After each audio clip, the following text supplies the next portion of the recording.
আসসালামু আলাইকুম রহমতুল্লাহ বরকাতু। আজকে আমি কথা বলবো জাকাত এবং হজের সাদৃশ্য নিয়ে কিছু কথা। যারা হজ হজ করে,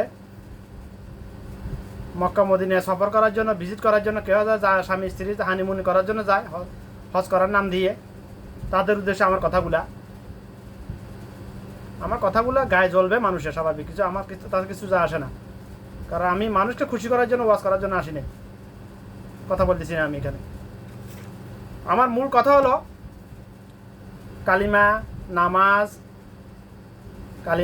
নামাজ, জিহাদ, সাওম, হজ, জাকাত, হজ আসছে একেবারে পরে আসবে।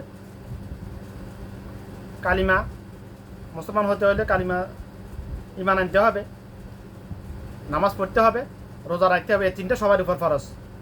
সকাল আদম সন্তানের উপর এই তিনটা এভারেজ মোশাক্কেল সবার উপর ফরজ।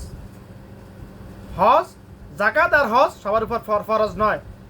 যার উপর আল্লাহ পাক ফরজ করেছেন তার উপর ফরজ, শুধুমাত্র যার উপর আল্লাহ পাক ফরজ করেছেন তার উপর ফরজ। জাকাত আর হজ কার উপর ফরজ করেছেন আল্লাহ পাক? যাকে আল্লাহ পাক সম্পদ দিয়েছেন, মাল দিয়েছেন, তার উপর ফরজ। কারণ গরিবের উপর আল্লাহ পাক জাকাত ফরজ করেন নাই, হজ ফরজ করেন নাই। যাকে আল্লাহ পাক সম্পদ দিয়েছেন, মাল দিয়েছেন, মৌলিক চাহিদার ফয়েজের অতিরিক্ত সম্পদ দিয়েছেন, মাল দিয়েছেন, তার উপর ফরজ করেছেন আল্লাহ পাক। আমার মূল প্রসঙ্গ হলো এগুলা না। আমার মূল প্রসঙ্গ হলো বাংলাদেশ থেকে প্রতি বছর গত বছর 2024 সালে 5,000 হজ যাত্রী গেছে। প্রায় প্রতি বছর যাইতেছে 5-7,000 হজ যাত্রী বাংলাদেশ থেকে যাইতেছে প্রতি বছর।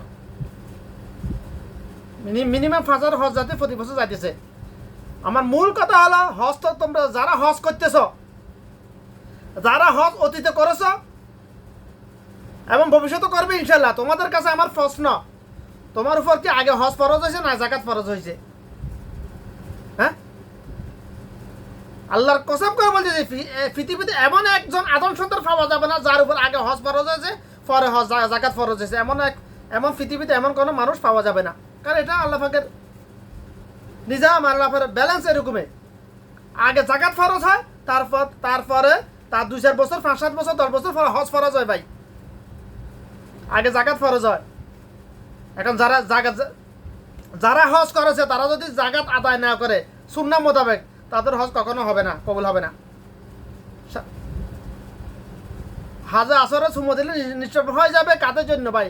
এত সস্তা নয়। তাহলে বাংলাদেশে যত দুর্নীতি বা সাদা বা সিন্ডিকেটকারী আছে এরা তো সব নিষ্পাপ,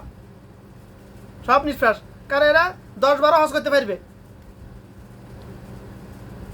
জাকাত হচ্ছে মানুষের হক।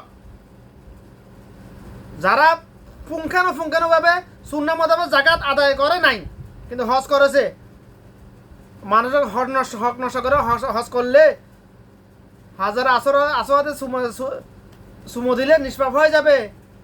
সদ্য ভূমিষ্ঠ শিশুর ন্যায়। এত সস্তা না ভাই।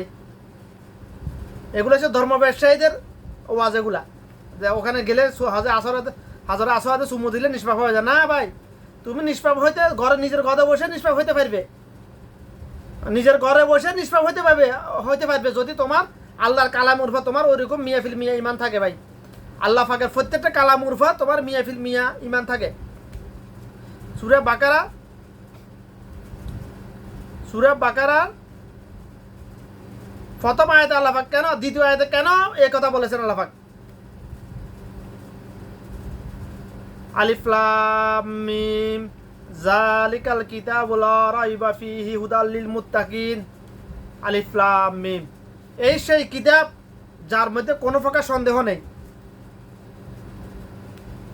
এটা অনুবাদ, ব্যাখ্যা অনেক ব্যয়বহুল ভাই। অর্থাৎ আল্লাহর কালাম সূরা ফাতিহা থেকে শুরু করে সূরা নাস পর্যন্ত আল্লাহ পাকের যতটুকুলো কথা কোরআন মাজিদে বলেছেন, প্রত্যেকটা কথার উপর যার ইমান আছে সে মুসলমান দাবি করতে পারবে। এবার এগুলোর উপর কার ইমান আছে কার নাই এটা তো প্র্যাকটিক্যালি প্রমাণ হয়ে যায় ভাই। সব কিছু তো গোপনে করা যায় না। শরীয়তের বিধিনিষেধ সব কিছু গোপনে করা যায় না, কিছু প্রকাশ্য করা লাগে, বাধ্যতামূলক, ওয়াজিব।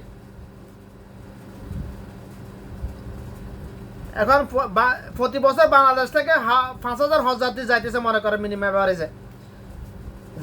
যারা হজ যাত্রী হজে গেছে তাদের উপর জাকাত ফরজ হয়েছে 100% মিয়া কসম আল্লাহ। ফরজ হয়েছে হজে যাওয়ার আরো 5-7 বছর 10 বছর আগে, তারা কি বিগত 5-7 বছর 10 বছর ধরে জাকাত দিয়েছে? সুন্নাহ মোতাবেক দেয় নাই। যদি জাকাত দিত বাংলাদেশে গরিব খুঁজে পাওয়া যেত না।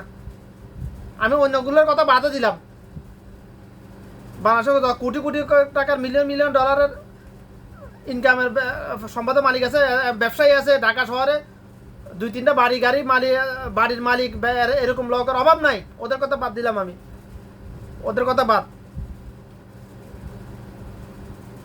আমি যারা যারা হজ করে, তারা যদি হজ যদি করে থাকে একমাত্র আল্লাহকে রাজি খুশি করার উদ্দেশ্যে, একমাত্র আল্লাহর নির্দেশ পালন করার উদ্দেশ্য নিয়তে, তো সে কি তারা কি জাকাত দিয়েছে? জাকাত দেয় নাই। জাকাত দিলে গরিব কেন থাকবে বাংলাদেশে? জাকাত দিলে মৌলিক চাহিদা পূরণের জন্য হিমফি খাইতেছে এরকম মানুষ তো বাংলাদেশে থাকার কথা না, পরিবার বাংলাদেশে থাকার কথা নয় ভাই। একটা মানুষের একটা পরিবারের মৌলিক চাহিদা পূরণের জন্য যদি ছোটখাটো একটা ব্যবসা করে 10-20 হাজার টাকা যথেষ্ট, যথেষ্ট। একজন হজযাত্রী বাংলাদেশ থেকে হজ করতে ভাই 7 লাখ টাকা খরচ হয়, মিনিমাম 7 লাখ টাকা। আরও তার অপশনাল অন্যান্য যে মানুষকে মেজ জান দিয়ে দাবাত খাওয়ায়, আমি হজে যাবো আমাদের জন্য দোয়া করি, আরে হারাম জাদা মুনাফিকের দল, তুই হজে যাবি, তুই কেন মানুষের জন্য দোয়া করবি? ওখানে যাই তুই কেন দোয়া চাইতেছিস? এগুলো সব লোক দেখানো সব। ওইদিকে আমি গেলাম না। আমার মূল কথা হলো জাকাত আর হজ নিয়ে। যে হজ করেছে তার উপর জাকাত ফরজ হয়েছে 5-7 বছর 10 বছর আগে। যদি জাকাত না দিয়ে থাকে সুন্নাহ মোতাবেক, সুন্নাহ মোতাবেক মানে কি 2.5%, লাখে 2,500 টাকা, 10 লাখে 25,000 টাকা, 20 লাখে 50,000 টাকা। যে 7 লাখ টাকা দিয়ে হজ করে তার কাছে মিনিমাম এরকম আরো 3-4 গুণ টাকা আরো আছে, অর্থাৎ মিনিমাম আরো 20-30 লাখ টাকা তার কাছে এক্সট্রা আছে, তার কাছে সম্পদ আছে, তার কাছে ক্যাশ হোক যে কোনো অ্যাসেট হোক, যে সব মিলে অ্যাসেট আছে তার কাছে মিনিমাম 20-30 লাখ টাকার। তো তার তো সে এই টাকাগুলো জাকাত দিয়েছে মিনিমাম 50,000 টাকা, মিনিমাম 50,000 টাকা।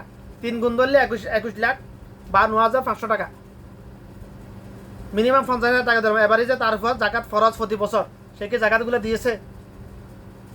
জাকাত এটা গরিবের হক, মানুষের হক। এটা হজ না করলে জাহান্নামে যাবে এরকম করে জাল হাদিস নাই ভাই। কিন্তু জাকাত না দিলে কি কি শাস্তি পাবে এরকম অসংখ্য হাদিস আছে। জাকাতের মালগুলা দিয়ে তার ধন সম্পদ গুলাকে একটা বিষাক্ত সাপ বানিয়ে তাকে দর্শন করবে কিয়ামত পর্যন্ত। কবরে দাফন করার পর থেকে কিয়ামতের দর্শন করবে যে জাকাত দেয় না। তার পেটের ভিতর এত বড় বড় সাপ গুরুপাক খাবে। অনেকগুলো হাদিস আছে জাকাত যারা জাকাত দেয় না তাদের শাস্তি নিয়ে। কিন্তু হজ না করলে যে এই শাস্তি দিবে এরকম কোনো হাদিস নাই। আমি এখনো পাই না, কেউ পাই থাকলে জানাবেন ইনশাআল্লাহ।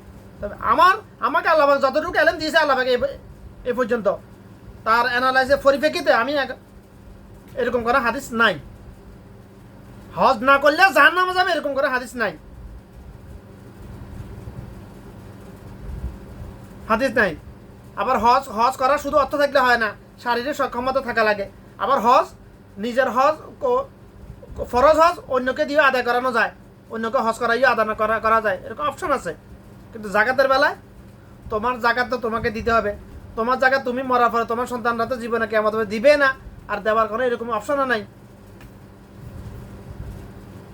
তো যারা হজ করতে চাইতেছ, হজ করে এসেছ, হজ করতে যাবে ইনশাল্লাহ, তাদের কানে কথাগুলো বান্ধি রাখবে ইনশাল্লাহ,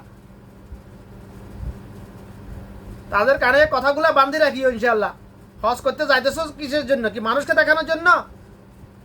যদি মানুষকে দেখানোর জন্য হয় তাহলে তোমার আল্লাহরে তুমি ডাকো, তোমার কবরে তুমি যাবে, এগুলো নিয়ে আমার মাথা কামানি নাই। যদি আল্লাহকে রাজি খুশি করার জন্য হয়ে থাকে তাহলে তোমাকে অবশ্যই আগে তোমার জাকাত পুঙ্খানুপুঙ্খ তুমি আগে জাকাত পরিশোধ করো, আগে জাকাত আদায় করো, তারপরে হজ পালন করো ইনশাআল্লাহ। না হলে তোমার আমা গেল সালাও গেল, এত লক্ষ টাকা খরচ করো, হজ করেছো ওটাও গেল, নষ্ট হইল। জাকাত দিতেছ না এটার জন্য কবরে আযাব রেডি হয়ে রইল। নাউজুবিল্লাহ। আল্লাহ পাক সবাইকে কথাগুলো বুঝা সহি বুঝদান করে ইনশাআল্লাহ। অনেক ফেতনাবাজ ফেরকাবা, অনেক জাহেল, অনেক মানুষের শয়তান বলে তোমার কথাগুলোর প্রুফ কি? আরবিতে বলো না। আর তুই জাহেল কি আরবি বুঝোস নাকি?